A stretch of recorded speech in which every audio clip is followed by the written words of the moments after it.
Hello everyone, and welcome to my Bold and Beautiful Today channel. Concerns regarding Brooke's drowning incident. She and Brooke Logan unintentionally drowned. For all the information you require, continue reading below. This is incomprehensible regarding Brooke's drowning incident. As many of our readers already know, Brooke's boyfriend Ridge Forrester saved her from drowning, but she's already at work. She didn't even appear to have had time to breathe.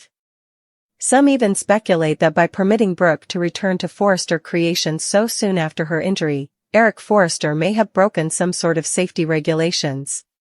Fans of The Bold and the Beautiful undoubtedly had a lot to say about the possible direction of this plotline on social media. I'm sure Eric is violating some sort of safety laws by allowing Brooke to return to Forrester Creations this soon, some people have even said. And why doesn't Ridge care about her well-being? I also don't understand the writer's reasoning behind this choice. To save her father, does Steffi ruin Brooke and Ridge's wedding? There will be a stir on the CBS soap opera when Steffi Forrester returns.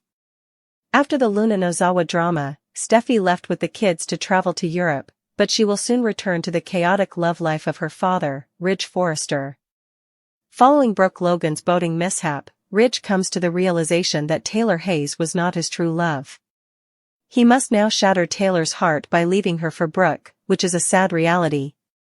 His children, Steffi and Thomas Forrester, will not be pleased with the dire circumstances. Ridge's predicament leads to anarchy.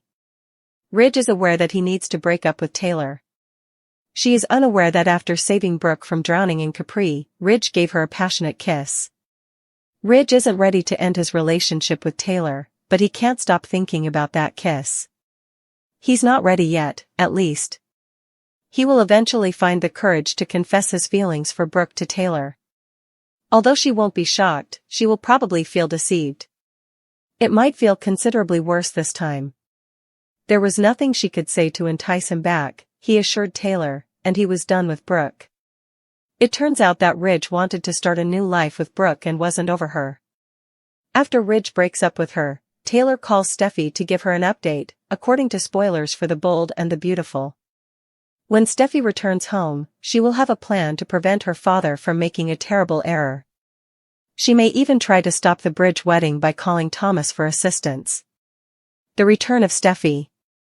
Brooke has never been welcomed into Ridge's life by Steffi. She holds her responsible for her mother's childhood tragedy and sadness. Ridge 3 would frequently switch between Brooke and Taylor. Although Brooke wasn't entirely to blame, Steffi doesn't accept her Dax part in the mayhem. According to B&B spoilers, Steffi comes back with a scheme to prevent her father from making a mistake. She doesn't think her father would wed Brooke and cause her mother to lose her heart once more. Although Steffi is unsure of how she can prevent the wedding, she has a strategy in place. For support, she contacts Thomas to help her. Steffi thinks the two of them can make Ridge see that being married to Brooke is not a good choice. Brooke Logan on The Bold and the Beautiful, while intended as a high-stakes plot device to reignite her connection with Ridge Forrester and inject melodrama, has instead plunged viewers into a sea of perplexing questions and narrative dissonance that significantly undermines the storyline's intended impact. The most glaring issue lies not in the accident itself, a staple of soap operas, but in the bafflingly swift and consequence-free aftermath that defies basic medical reality, workplace responsibility, and character consistency, leaving fans adrift in disbelief and frustration. Brooke, pulled lifeless from the pool by Ridge in a moment charged with potential emotional reckoning, undergoes what can only be described as a miraculous medical recovery, bypassing any semblance of realistic trauma care, the absence of paramedics, emergency rooms, diagnostic tests for secondary drowning or hypothermia, or even a mandatory observation period is staggering, replaced instead by an almost instantaneous return to full cognitive and physical function that trivializes the severity of the event. This jarring transition from near-death to boardroom readiness within a narrative blink fuels the most persistent viewer critique. Brooke is back at Forrester Creations, seemingly without missing a beat, diving headfirst back into high-stakes corporate battles and emotional confrontations as if her brush with mortality was merely an inconvenient dip in the pool. This immediate return to work isn't just narratively jarring, it actively sparks serious speculation, echoed loudly by fans across social media platforms, that Eric Forrester, as CEO and patriarch, is potentially violating fundamental workplace safety laws and ethical obligations. The core of this critique hinges on duty of care. An employer, particularly one aware of a severe, recent medical trauma like a near drowning, has a legal and moral responsibility to ensure the employee is medically cleared to return, not just physically capable of walking through the door. Allowing, or even implicitly expecting, Brooke to resume her demanding executive role immediately after such an event ignores the very real risks of delayed complications, like pulmonary edema from secondary drowning, psychological shock, profound exhaustion, or impaired judgment, factors that could endanger Brooke herself or others in a high-pressure workplace environment. The notion that Eric, often portrayed as the moral compass and responsible leader, wouldn't insist on medical documentation, wouldn't mandate rest, wouldn't even express significant concern beyond a perfunctory inquiry, paints a picture of corporate negligence that feels wildly out of character for the Forrester ethos, traditionally steeped in family loyalty and care, however dysfunctional it may be, transforming Eric from benevolent patriarch into a potentially liable employer ignoring basic occupational health protocols purely for plot expediency. Compounding this corporate incredulity is the bewildering behavior of Ridge Forrester, the man who heroically pulled her from the water, the man whose history with Brooke is defined by obsessive, often overwhelming, protectiveness. Ridge's apparent lack of sustained concern for Brooke's health post-rescue is perhaps the most character-shattering element of this storyline. Where is the Ridge who would camp outside her door, who would battle doctors for information, who would fiercely shield her from any perceived threat, let alone the lingering aftermath of a life-threatening accident? His transition from savior to seemingly indifferent observer, failing to demand she rest, failing to challenge Eric about her premature return, failing to exhibit the baseline anxiety one would expect from someone who witnessed their loved one lifeless moments before, feels like a fundamental betrayal of his established persona.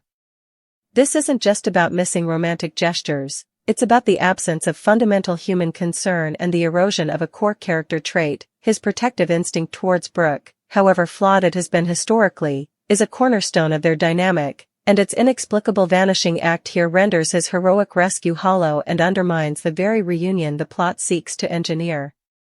Why wouldn't Ridge, of all people, be the first to insist she recover? Why wouldn't he see her forced return to FC as a red flag?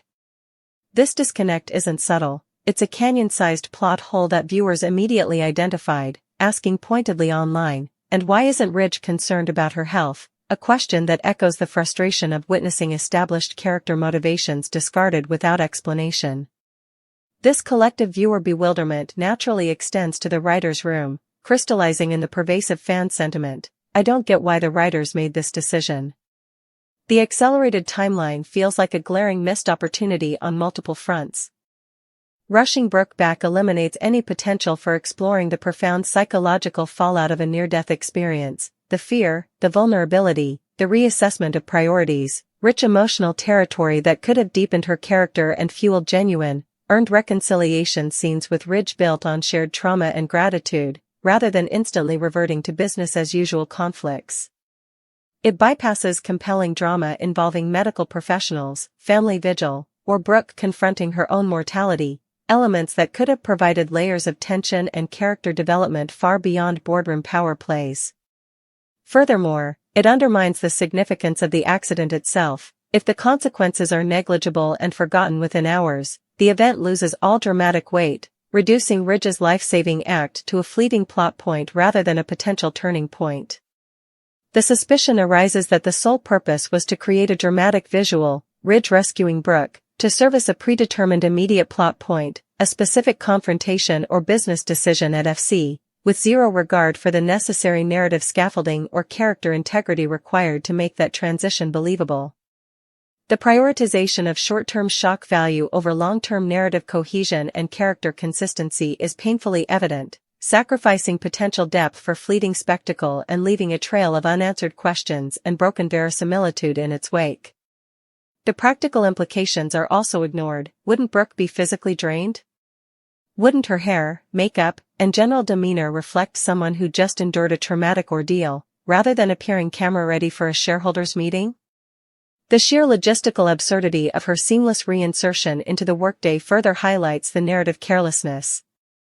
Ultimately, the questions swirling around Brooke's drowning accident, the medical implausibility, the workplace negligence implications, Ridge's uncharacteristic apathy, and the baffling writing choices, coalesce into a singular critique, a failure of basic storytelling logic. The plot demanded an accident and a swift return, but the mechanics to bridge those points were either ignored or handled with such disregard for realism and character that it shattered the audience's suspension of disbelief. The drowning was a splash, but the real ripple effect has been a wave of viewer frustration, highlighting that even within the heightened reality of a soap opera, certain foundational elements, medical cause and effect, workplace responsibility, and core character motivations, cannot be entirely submerged without the entire narrative structure threatening to sink under the weight of its own inconsistencies, leaving fans treading water in a sea of unanswered questions and diminished dramatic impact, wondering why such potent dramatic potential was squandered for the sake of a rushed, illogical return to the status quo. Steffy Forrester's return to Los Angeles, a tempestuous whirlwind displacing the fragile calm that had settled in her absence, wasn't merely a homecoming, it was a declaration of war, a desperate, furious mobilization fueled by the devastating news delivered across the Atlantic. Her father, Ridge Forrester, the man whose approval and love were bedrock to her existence, had shattered her mother Taylor Hayes's heart yet again, casting her aside with the cruel familiarity of a recurring nightmare. To sprint back into the arms of Brooke Logan, the woman Steffy had spent a lifetime viewing as the architect of her family's pain, the insidious force fracturing their unity time and time again. The brief sanctuary Steffy sought in Europe with her children after the exhausting Luna Nozawa debacle evaporated instantly upon Taylor's tearful call, replaced by a cold, incandescent rage and a terrifying sense of déjà vu. History wasn't just repeating itself, it was hurtling towards an even more catastrophic finale. Ridge and Brooke were planning to marry. This wasn't just another chapter in the endless, wearying Bridge versus Tridge saga. This felt like the final, unforgivable betrayal, a permanent sealing of her father's fate into a union Steffy believed would ultimately destroy him and deepen the scars on her mother's soul beyond healing. The catalyst, as relayed by a heartbroken Taylor, was Brooke's near-tragic boating accident in Capri, an event that ripped away Ridge's carefully constructed facade of commitment to Taylor, exposing the raw, undeniable truth he'd tried to bury. Saving Brooke from drowning reignited a fire he couldn't extinguish, culminating in a passionate, fateful kiss that burned away his denial and cemented his realization that Brooke, not Taylor, was his true love, his destiny, his impossible, destructive siren call.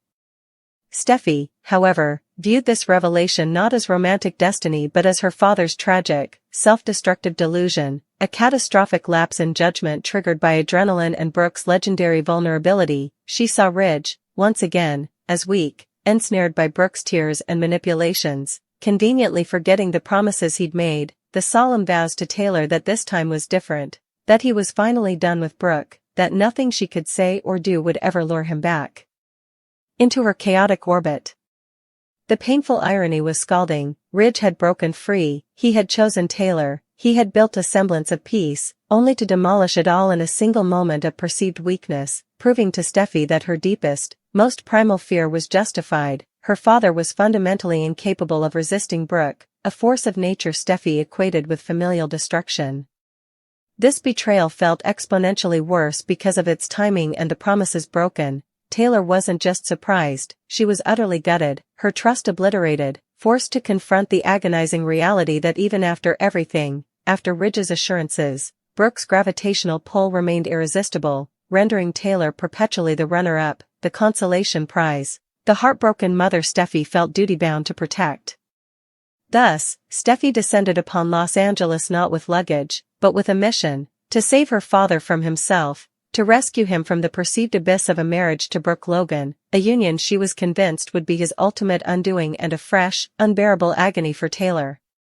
Her strategy wasn't fully formed, a seething mass of fury and protective instinct, but its core was unshakable: stop the wedding, force Ridge to see reason, and make him confront the ruinous path he was choosing. Instinctively, she knew she couldn't wage this war alone. She needed an ally who shared her visceral understanding of the devastation Brooke wrought on their family, who carried the same deep-seated resentment born from witnessing Taylor's repeated heartbreaks. She needed her brother, Thomas Forrester. Thomas, whose own complex history with Brooke was fraught with obsession, manipulation, and deep-seated animosity, was the natural co-conspirator. Steffi's call to him wasn't a request, it was a summoning to arms, a reminder of their shared duty to protect their mother and salvage their father from what they perceived as Brooke's toxic influence. Together, Steffi believed, the Forrester siblings could be an immovable force, a united front powerful enough to penetrate Ridge's romantic fog and make him comprehend the magnitude of his mistake. Thomas, with his intense loyalty to Steffi and Taylor, and his own complicated vendetta against Brooke, wouldn't hesitate to join her crusade, amplifying her voice with his own passionate conviction. Steffi's motivation was a tangled knot of fierce loyalty, deep-seated trauma, and righteous fury. Her childhood was a tapestry woven with threads of instability, confusion, and heartbreak directly attributed to Ridge's perpetual waffling between Taylor and Brooke. She vividly remembered the hushed arguments, the tearful goodbyes, the bewildering shifts in the family structure, the constant fear that her father would vanish back to Brooke. In Steffi's narrative, Brooke wasn't just an interloper, she was the cause, the seductress who shattered their peace, the manipulator who exploited Ridge's weaknesses, the woman whose very presence signaled impending disaster for the Forrester-Hayes family unit. This narrative, solidified over decades, blinded Steffi to the uncomfortable truth that Ridge was equally, if not more, culpable. He was the architect of his own chaos, the man who made the choices, who broke the promises, who couldn't commit. Acknowledging Ridge's profound responsibility would shatter the image of the strong, infallible father she desperately needed him to be. It was far easier, far safer, to place all blame squarely on Brooke's shoulders, transforming her into the singular villain in their family tragedy. Therefore, Ridge's decision to marry Brooke wasn't seen by Steffi as a choice born of love, but as a symptom of his temporary insanity, a lapse engineered by Brooke, a catastrophic error requiring forceful intervention for his own good and for the preservation of their family's fragile healing. She refused to accept his proclamations of love for Brooke as genuine or sustainable. She saw only history repeating, the cycle restarting, with Taylor once again collateral damage and Ridge marching willingly towards his own emotional doom. The impending wedding wasn't a celebration, it was an execution of her family's future happiness, a public consecration of betrayal, and Steffi Forrester, fueled by decades of accumulated pain and an unbreakable bond with her mother, was determined to be the storm that washed it all away, to crash through the ceremony with the full force of her fury and familial loyalty, believing with every fiber of her being that she wasn't ruining her father's happiness, but heroically saving him from a fate worse than heartbreak, a life irrevocably bound to the woman she deemed the root of all their suffering. The stakes felt apocalyptic. Failure meant accepting Brooke as a permanent fixture in their lives, witnessing Taylor's spirit break beyond repair, and resigning herself to her father's perceived self-destruction. Success, however, meant rescuing Ridge from his delusion, restoring the possibility of his return to Taylor, the rightful partner in Steffi's eyes, and finally breaking the toxic cycle of bridge that had poisoned their lives for far too long. Armed with righteous indignation and her brother by her side, Steffi prepared to make her stand, ready to unleash chaos upon the wedding, believing the ensuing fallout, no matter how messy or painful, would be infinitely preferable to the alternative, the silent, permanent surrender to Brooke Logan. The confrontation loomed, a collision course set between Steffi's fiercely protective love and Ridge's late-in-life declaration for Brooke, promising not just disruption, but the potential to fracture the Forrester family anew along its oldest, deepest fault line. Brooke Logan, a cornerstone character whose life perpetually oscillates between boardroom triumphs and personal catastrophes, should have been a seismic event resonating through the halls of Forrester Creations and the hearts of viewers, yet its bizarrely swift resolution, her miraculous, almost instantaneous return to the office mere moments after Ridge Forrester, her on-again off-again savior and paramour, pulled her gasping from the brink of death, has instead plunged the storyline into a deep pool of confounding questions and narrative dissonance that fans are struggling to navigate, transforming potential high drama into a head-scratching exercise in suspended disbelief where the most pressing mystery isn't whodunit, but rather why this, and how is any of this logical? The sheer velocity of Brooke's transition from lifeless victim to impeccably coiffed executive, bypassing any semblance of medical scrutiny, physiological recovery, or even basic emotional processing, feels less like a bold creative choice and more like a jarring narrative shortcut that fundamentally undermines the gravity of the event itself, leaving audiences adrift in a sea of incredulity. This whiplash-inducing return to normalcy raises glaring, unavoidable questions about the show's internal logic and respect for its audience's intelligence. Medically, how is it conceivable that Brooke, who required life-saving intervention mere hours prior, exhibits zero symptoms, no coughing, no weakness, no fatigue, no psychological trauma, no mandatory observation period that even a minor fender-bender victim might face, essentially treating a near-death experience with saltwater flooding? Her lungs as nothing more inconvenient than a slightly smudged lipstick?